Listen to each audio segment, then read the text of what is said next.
ndamira pamberi pedera mambo mutasa ndamira pamberi pedera mambo mutasa zvisa ndizvo zvichokwadi zvese zvachataura ndezvechokwadi ndikanyimba chabatwa nemhosva ndikanyimba chabatwa nemhosva mwari arimbatsirawo mwari arimbatsirawo ini ndinoitwawo Janet Nyakuchena ndakabatsirawo Rosemary Mbava nemari paanga achirwara akabva andipa munda muri muvhireji maMbava maSabhuku Mbava. Saka pakutanga muna 2023 Rosemary wakamboya mudare rino rekwaMambo Mutasa achimangara kuti Joseph Mbava akanga ari murambidza kuti andipe inini munda. Dare rino rakabva ratonga musi muna 2023 kuti munda ngewa Mary Mbava unoita zvaanoda nemunda wake kupa munhu kana kuushanda. Pakazobuda hapo dzimwe nyaya dzakazobuda dzichibva dzaziSabhuku Mbava sababa wemhuri unodzokera kumusha kwake nemhuri yake oenda kogara pasi ogadzirisa nyaya dzadziripo dzekuputswa kweimba nezvimwe zvakazviri zvemumusha nekugoyiwa kwemombe. Saka Sabhuku akazozi azounze tsamba kunoku ye2 weeks. Saka inini ndabva mudare rino vana Mary Mbava wabva mudare rino wakadzoka kumusha kwavo ndokubva wanditora tobva kwaSabhuku Mbava kuti inini ndichindotange kuti mwana wangu agare pamunda wandikaenda tenga. Saka Sabhuku akati munda iwowo ngewemhuri yangu haugoni kugariwa nomumwe munhu mutorwa. Zvinova zvakanga zvambobvunzwa zvemudare rino raMambo Mutasa kuti hazviite here kuti imimi wekwamba sinzi musuda mutorwa mumusha mwenyu mudzosere henyu mai ava Maria wakabatsira mbuya wekwamba wakaramba. Saka Sabhuku Mbava wakazoti wakanyora tsamba kwaMutasa kunoku kuna mambo yekuti munda hausi kuzotorwa. Saka ndiyo yawakamirira kuti wanoti wanoita sei. Saka ndakamirira kwemakore munda ndakautenga muna 2014 2023 ndakamirira 2024 ndakamirira Sabhuku maavapi Sabhuku unoti tipe mapepa ava wakapiwa ndiMary wewe tione kuona kuti tikuendere kumabhengi tokubvunzira kuti mari yako yawakapa Mary yaMaria. Ndinoti mapepa handikupiiba nekuti Mary une mapepa ainawo pihwai naMary mufambiri henyu mundimi. Saka zvakadarozvo ndikangobvunza Sabhuku kuti maapapi nenyaya yangu sababa wemhuri unoti ndichambogara pasi newana wangu. Kusvika ndakazombofonera Sabhuku Sabhuku oenda ona munda kune vanhu vari kutsvaga vari kutengesa munda wane nhamo dzavo dzaoda kugadzirisa. Akati ndimirirei ndiri kumbogadzirisa nyaya dzacho kusvika nanhasi ndazoona kuti kumirira kwacho kwanetsa mwana wakura undogara zvepamba uruda pekugara. Saka ndauyawo kuchemera kwaMambo kuti ndibatsirwe. Mary wacho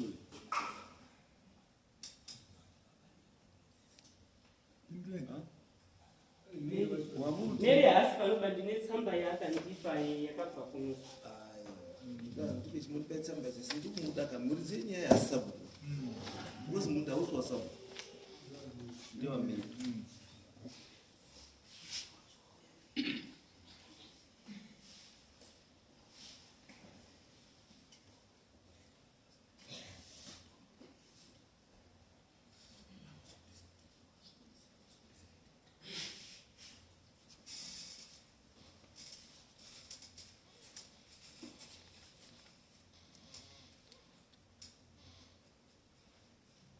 Ndosaka ndoti zvoda Mary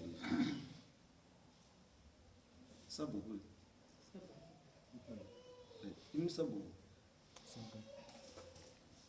nyaya munozive nezvenyaya kuzi waindikubvunza kuti munozivei kuzi vanhu vakauya kudarika waine nyaya yavo yainetsa nenyaya yeownership yemunda ndiMary nanzani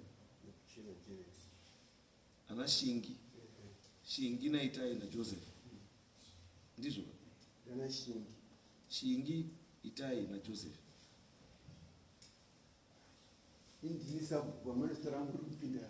ndosaka ndikubvunza kuti Sabhuku ayo ndikubvunza kabhozika chazi imi mumangari weSabhuku inyaya yekuti ndimururakidza kuti ndimururambidza zvinhu zvakanzi mudare zviitwe imimi ndimuri kuti hazviiti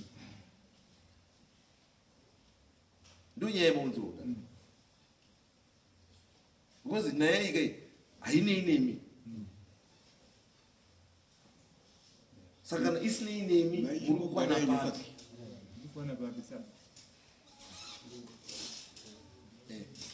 pamusori nyaya iyi payakatongwa Joseph Mbava Sabhuku Mbava nyaya payakatongwa muno takatizvo munda utengeswe nekuti munda wemhuri. Saka dare rakati imi muchiendai munogara pasi semhuri, zvemunenge mawirirana mounza ripoti, ndozvataura nedare.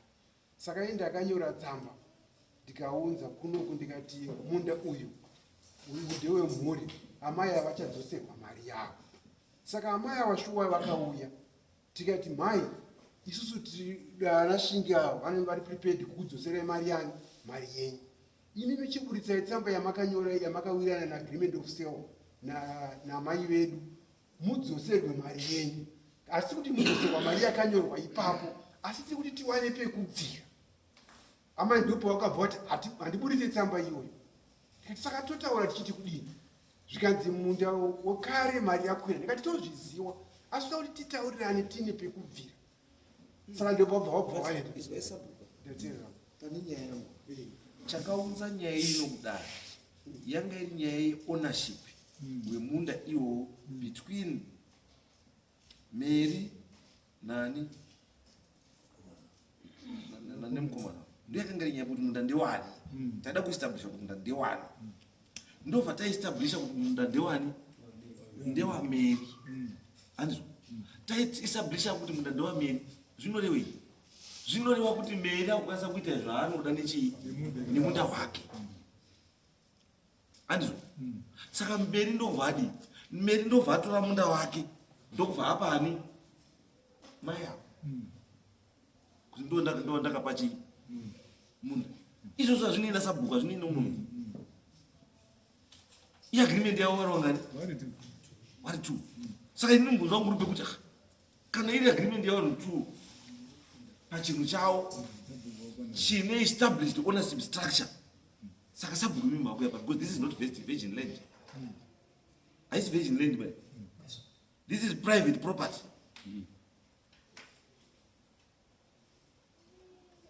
Munozwa pa zvangu kwandikuita kuti munda wakawo hausi munda wakuzi munda unopiwa nasabhuku tangopiwa nasabhuku wanyuwani. Munda wakapiwa munhu kare. Anditi? Ende mutsimuridzi wemunda ndiye hakudisposa munda wake achipiwa compensation for that. Ndozvotaura mutemo. Asi mimi makuti aiwa iwewe haubviswi haupi munda ndekuti ndewechi ndewe munhu. Saka anofanira kunge ari kuya kotaura achibvira munda wemhuri ndiani? Imhuri kwete sabhuku. Ndozvandachibvunza pai kuti sabhuku interest yako panyaya iyi ndei? Zvokuti iwe sabhuku ndiwo hauda kutomira kuti uone mari yadzoswa here, taenda here kubhengi, tadii here, uri kupinda papi?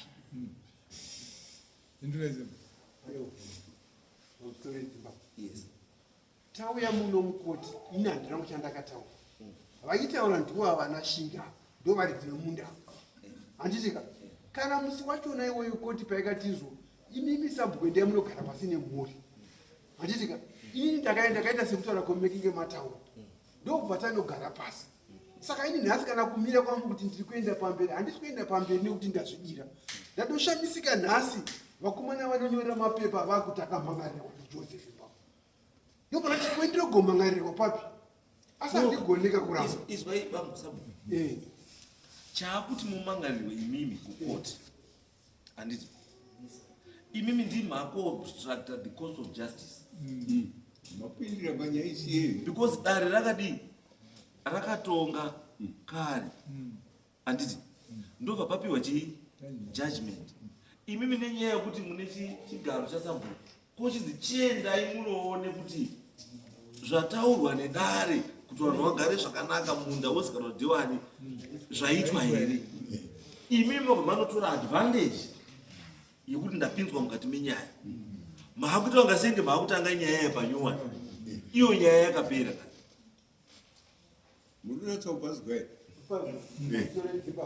Indira kuti izvo iitochoka pamberi pamwari. Handitika dai kuri kuti koti yakapa judgment ichingotaura kuti munda ndewamene, dai ndisina kutaura because handingapikise zimbabwe. Iyi judgment pamusoro enditaura hangu Zimbabwe. Inini judgment yandina kuipiwa musi wachona zvakanzi endai munogara pasi semhuri. Monti moita sei? ndobharika zvakadaro negoti. izwai baba kana pakanzi endai munogare pasi semhuri imi muri mhuri indorida mhuri handizi mhuri. kana musiri mhuri budai mukati memhuri muri kudeya muri ndiye kugara pasi yoronga zvayaronga kwakanzi mhuri endai mugare chii pasi. Basa renyu musabhuku kuyananisa vanhu ava kuti paite noti kwamakuenda kwese kuda kutoziya nevhalyu yemari kuti 2017 kana $2 mureno yamari iyi wachiuya kuhwanda nemi because chimurukuti chamunofanira kuita chamusiri kuona muri kushandiswa nanashingi. Wanashingi vanonyepera kukudai asi vari kukushandisai because imimi you were never part of this issue kubva payakatangira ende nanhasi hamutorimo because mukwana pane nenyaya yaka besides nyaya yemuna patone nyaya yekupuswa kwembaka papaine nenyaya yemombe makaitei nenyaya yemombe makadzorera here mombe ndosa aiwa ndati makadzorera here mombe hamuna nekuti hamusi momushi imba yamakapwanya makavaka here yakakombadzeta here saka sei muri kunzendera nemunda muchisiya zvimwe muda kunzendera nezvamunoda imini zvisinei mosiya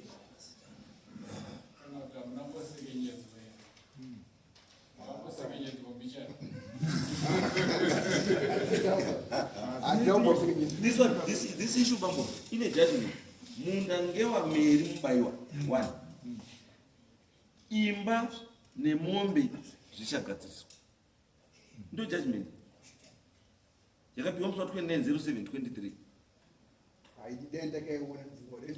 ndo saka ndokutaura kuti imi musashandiswe ndiani ndishingi naitai naJozi because ndozvandikutaura kuti imimi kana judgment iripo kana mamusina kuwirirana nejudgment mayapila kaagainst judgment because mukato judgment iripo zvamakuita zvese zvatocontempt of court iyi kwese kwamakutoti makutozvidza dare imimi handisi pane zvinhu 2 zviripo itsaibva muri kupa mai munda wake kana kuti muri kumupa chii mari yake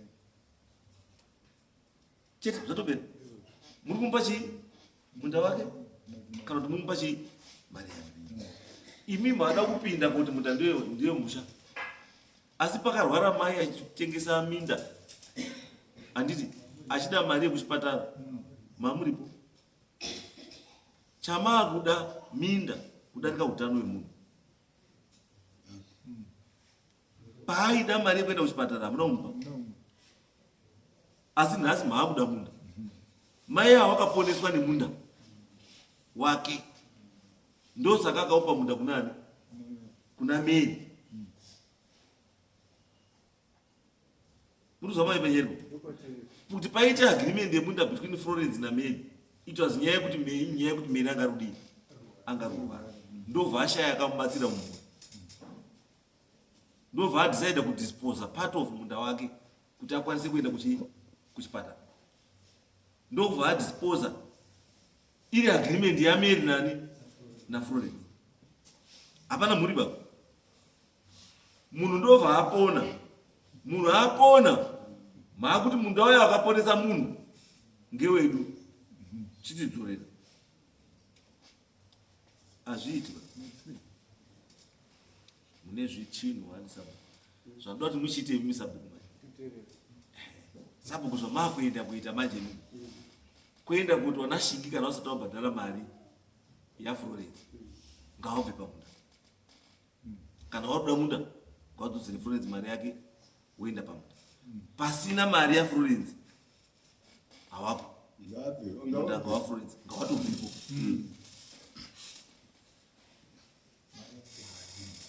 mari itaura nezvayo mari mari kutaura nezvayo mari shingi imari kutomboiziva. saka chamamabula kudzera chii chamuzera Ndaizotoziva kana agreement yawo kubva 2023 kubva 2023 muya imari mari yandakatenga munda i1250 ndikaendeswa pasabhuku mbava wanga varipo wasati wapinda bava ndikabhadhara muteto wangu waidiwa ndikaendeswa kwaishe unozi ishe mudowaya ndikabhadharazve muteto wangu waidiwa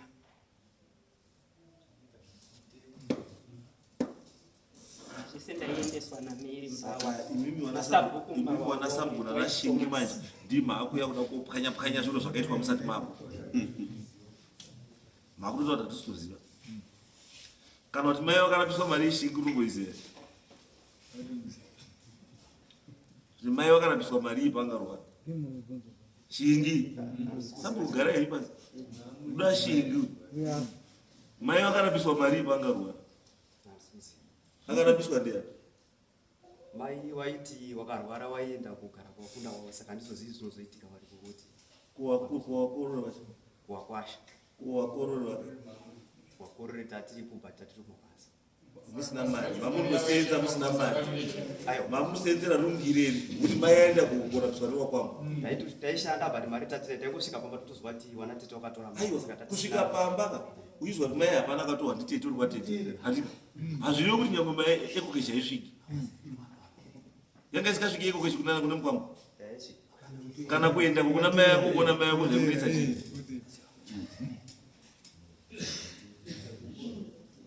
chachiri kukunetsa chii chekuti hausi kuenda kuona mai hausi kubhadhara mai hausi kuziva kuti mai ari kurwara pane zvimwe zvekunetsa here mumhuri zvisiri kurwara kwamai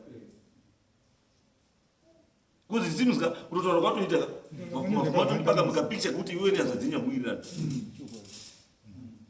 ende maybe kurwara kwamai zvaitirwa nehazvadzi kutora you not in agreement saka mapinda pamuda wamaikuru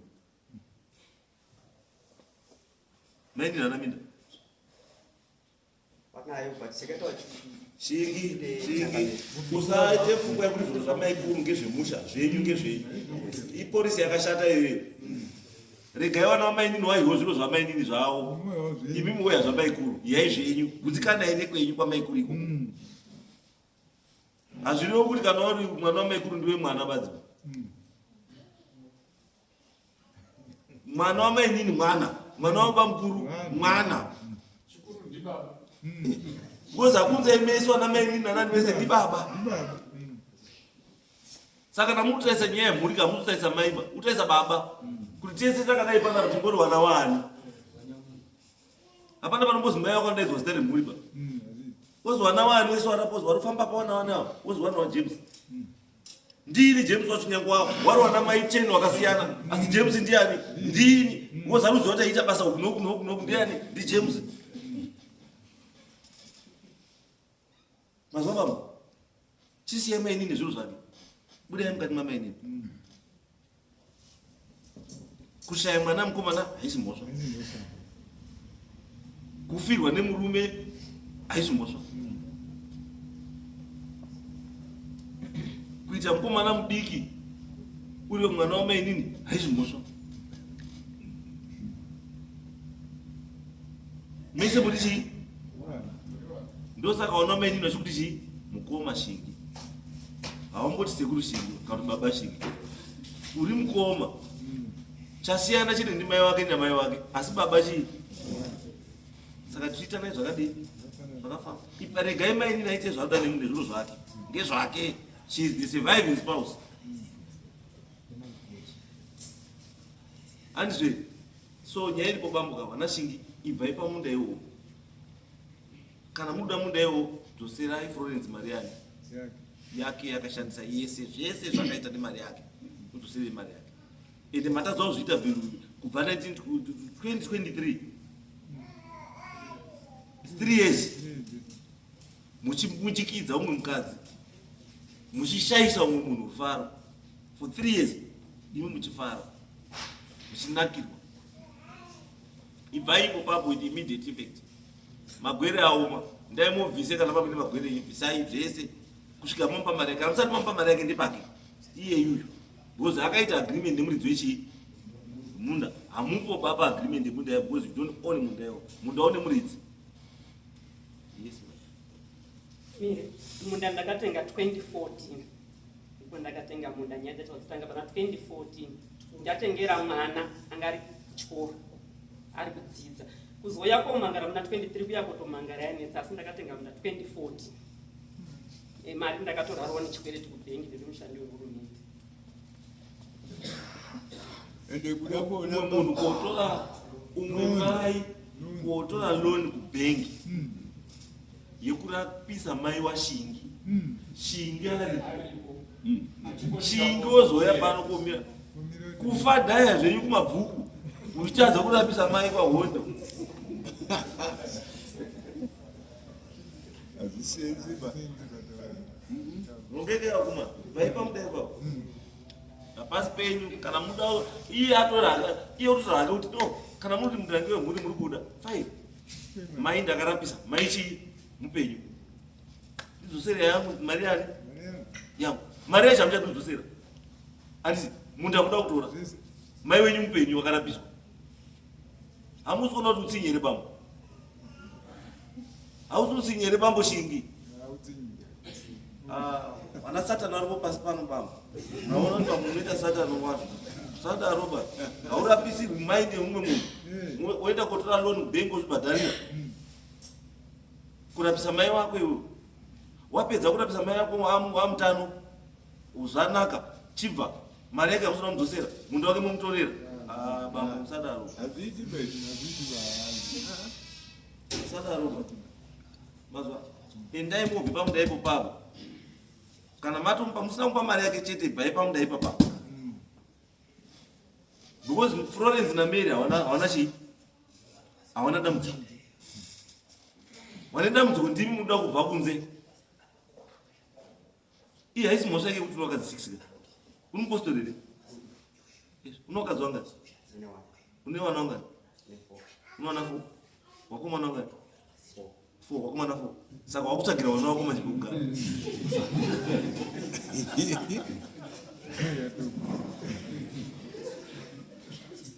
Vai papa. Ndinyore nhasi dende. Nhasi 16. Mwe zokai pana muswa 30 kana usati wabva ipo kana usati wadzosera mari. Tifata kunyorera mapepa yakanaka kuti ibvaisa kuti yenye nzvimbo.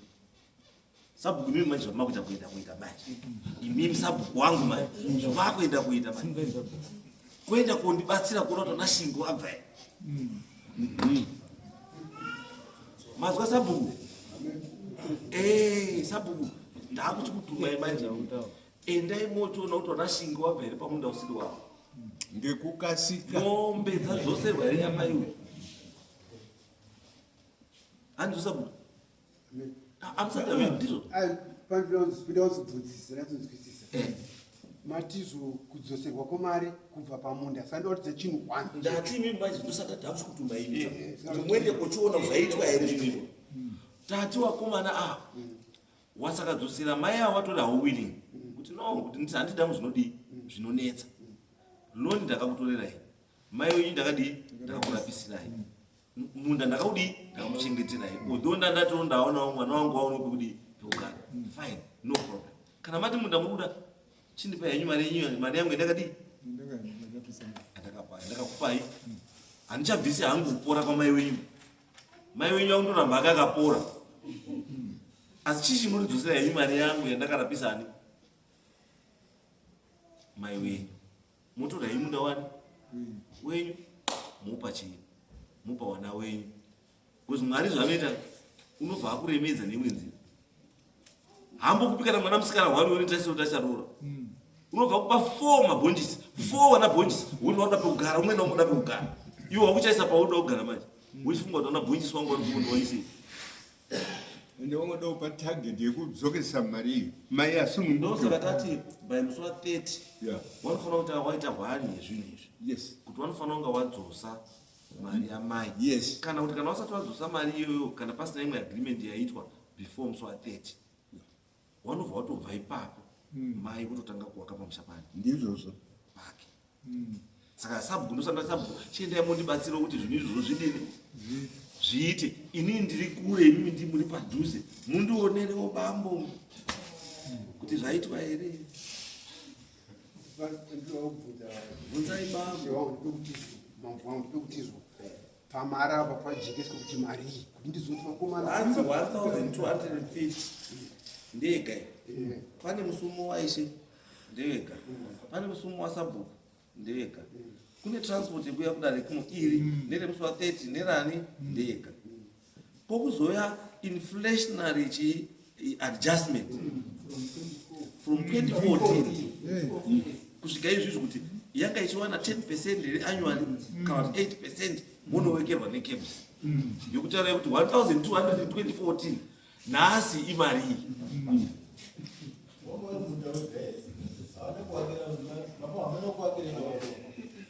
Ndakamiswa nasabhuku kuwaka akatodhikira kuti munda iwo wawe state. Achienda mutaura sabhuku astate yati ngepei.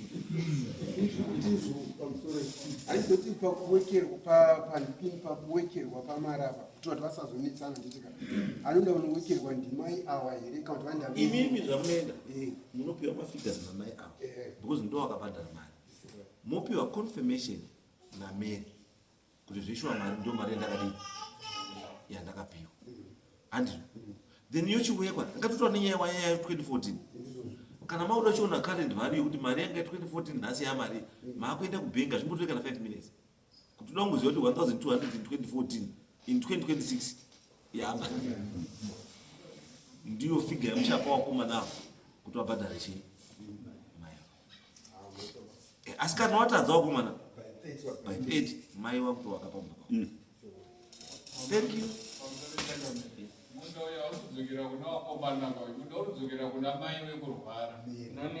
Aiwa ndosaka ndataura awesa hwamu baba already ushingi atoti mwana wako wakuru amaikuru haatori kuoba kwamairi munhu anodzoka kuna meri because iwo totizoziva kuti achawapa mvungo because kuti wabhadhare mari wadzose mari wanashingi wanofanira kupiwa mvungo nameri handiti kuti dzoserai mari kunafore isu munhu atiudhira naye ndiani ndimeri ende meri atounza pepa yekuti mambo makatonga ndakanduiyo takapedza kare handizvo saka isindoumumiri yati kuona kuti wachada kuzoenda pamunda pacho wachiramba waripo sanani wozisu mumba pamunda kana pasina florence pana meri hapana shingi. Saka shiki tingoona kuti vari kuodini mukoma shingi wachadhiribhura sei bhora racho asi isusu tikuziva kuti munda ndewani ndewameri uchidzoka kubva kuna florence unoenda kuna meri saka nameri asikuda kuti munda udzoke anongoramba achipa munda wake kunani kuna florence odii owaka zvake. Handizveri pamwe handei next case.